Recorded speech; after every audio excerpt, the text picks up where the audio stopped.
What's up guys, I'm Dean and welcome back to my YouTube channel. Great to see you guys again. I thought I would take this opportunity to talk about my favourite director of all time, Edgar Wright. You guys might not know this, but over the weekend I took over my friend Fluffy Duffy's TikTok account and I did fun facts on each movie of the Cornetto trilogy each day. And talking about the Cornetto trilogy made me want to rewatch some of the Cornetto trilogy, and rewatching part of the Cornetto trilogy made me want to talk about Edgar Wright. Edgar Wright is my favourite director of all time. It's not a competition, I just love his style, I love everything about most of his movies, and we're going to get into that. I'm going to rank his 7 movies. Quick disclaimer, because I have a feeling some of you might get a bit annoyed about this. I haven't seen Fistful of Fingers. If you don't know Fistful of Fingers, it's a movie that Edgar Wright directed in like the 90s and technically is his directorial debut, but not a lot of people count it and nobody's seen it. So, sorry. I really want to watch it and I will watch it when I get a chance, but I haven't. So I'm just going to rank his mainstream movies that we all know. And I'm still going to call this video ranking all of Edgar Wright's movies because it would look a bit shit if I called it ranking most of Edgar Wright's movies. Just to prove that nobody's seen Fistful of Fingers, I've got it on Letterboxd on my phone here. If we look, 2.8, that's not going to focus. 2.8 thousand people have seen it, and there's only 500 reviews, and none of my Letterboxd friends have even seen it, so I'll watch it one day, not yet. Just a bit about me and Edgar Wright though before I get into this ranking. Edgar Wright is the guy that got me into films. Every single film I'm going to mention here, I love for one reason or another. His style is what brought me over into loving movies and loving cinema and looking into them as much as I can because all of his movies are so intricate. So, I love all of them, but I'm still going to rank them. Let's get into this.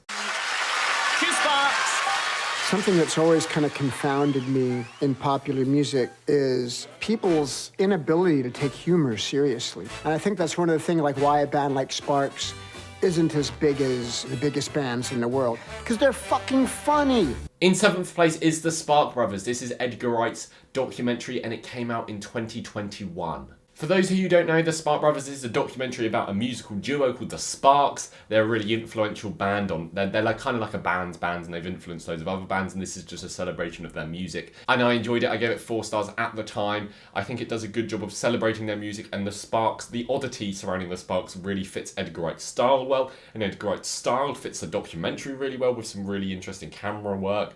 But it's too long and it's not in depth enough. I know that might sound a bit bizarre. But it's basically, if you watch it, it's just them going, oh, and then we released this album, and then we released this album, and then we took a break, and then we released this album. And that's not the stuff I really care about, because I'm sure any fan of the Sparks would know that stuff. What you want to know more of the details as you're getting an interview with the Sparks. You want to find out more of the nitty gritty.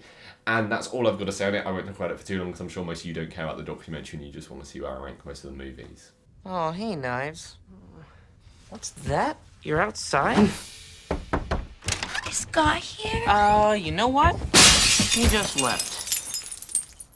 Okay, I think this is going to be a bit controversial. In 6th place is Scott Pilgrim vs. the World. I enjoy this movie. I enjoy the Scott Pilgrim comic books. I've read all of them. And I think Edgar Wright's style really fits this comic booky world and it makes it feel like a comic book. And the music here is great.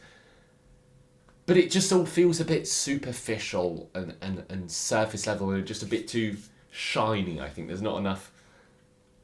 I don't know what it is about the cinematography, but it's just not like tangible enough, which might sound a bit dumb when it's supposed to be a video game type thing, whatever, but it's fun. I enjoy all the performances, I enjoy the number of actors he's got, I thought the action's fun, and I think it's funny at times, and they have solid standout moments, but it's just a weak one for me, which is surprising because it is very Edgar Wright. This is really just his style dialed up to 11 and put on full display.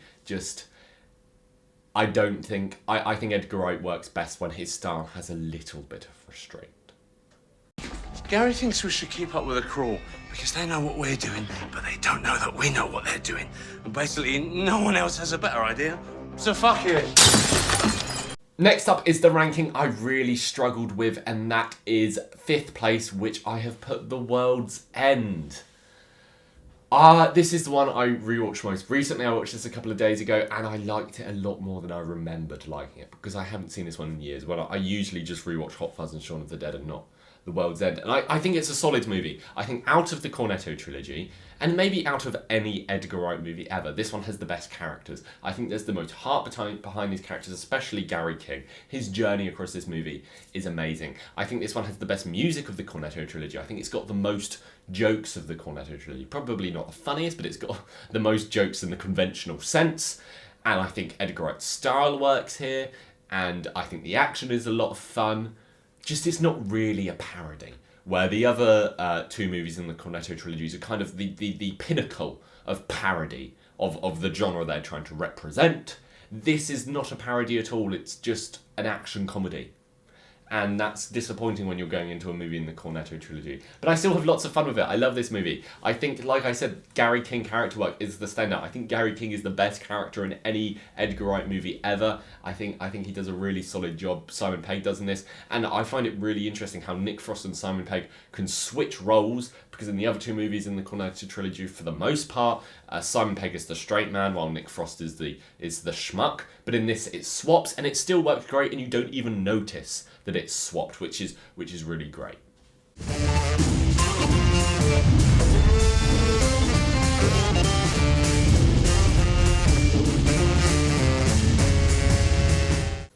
But in fourth place, we have Last Night in Soho. I was going to put The World's End over this because I think Last Night in Soho has the most visible flaws. But the cinematography in this and the direction is just absolutely sublime. I think it's beautiful. I think it's perfect. I just think it's phenomenal all round. I think there's really interesting stuff done with the lighting. I think there's really interesting stuff done with mirrors and the way that Thomasin McKenzie and Anya Taylor-Joy swap places. I forgot her name there for a second. I think the way they swap places and the way they use mirrors and the way they use various actors and all of that, I think is amazing and perfect. And at times, you could convince me this is the best looking Edgar Wright movie. I might be able to be convinced of that on a good day, just because it has so many of these moments of just sublime integration of just these sets and the actors and the lighting and all of that. I think it's got some phenomenal camera work. And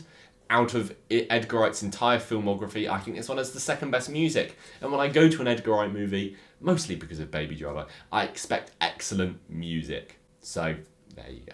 Where this movie does let me down, though, is kind of with the plot. I think there's a big twist at the end, which I won't spoil in case any of you haven't seen it, because I would still recommend this movie. And it doesn't work. This twist at the end just doesn't really work for me, and there's certain character moments throughout that aren't completely solid. I think this has the weakest plot of perhaps any Edgar Wright movie, but I kind of forgive it for that just because it is so beautiful. Also, forgot to say, it's got some of the best horror scenes of any... It's got the best horror scenes of any Edgar Wright stuff ever, and it's got some really solid horror stuff, which is another bonus. Take Carl, go to Mum's, kill Phil, sorry, grab Liz, go to the Winchester, have a nice cold pint, and wait for all this to blow over. How's that for a slice of fried gold? Yeah, boy! Entering the top three, we have Shaun of the Dead. Shaun of the Dead is just a lot of fun. It's a fun movie, and I think this one has the best style and the best technique. I think technically this is the best movie in the Cornetto trilogy, in the way that it's made, in the way that it's shot, and the way that it's directed. I think this is it for those reasons. It's the best of the Cornetto trilogy. It's not my personal favourite.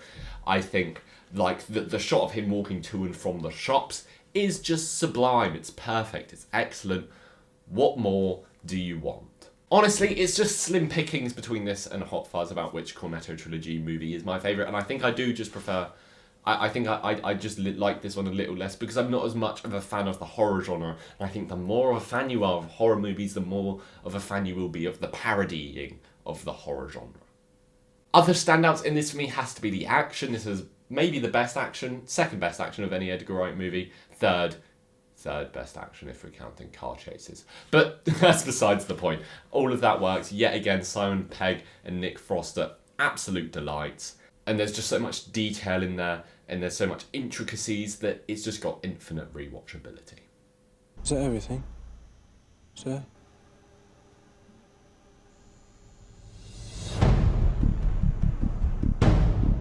Sir? Sir? Is there anything I can do for you? No. This is something I have to do myself. Second place is Hot Fuzz. This is one of my favourite movies ever, maybe in my top 5, definitely in my top 10. I think it's a perfect parody movie. I think this is the funniest movie in the Cornetto trilogy. I think it has some of the coolest moments. It's got the best finale. It's just phenomenal all round. Nicholas, Angel and Danny are amazing characters, and I really love their dynamic in this, and I love the way they grow, and I love Nicholas Angels' arc over this movie. And I think the bit where Nicholas Angel returns to the town is the second best scene in any Edgar Wright movie ever.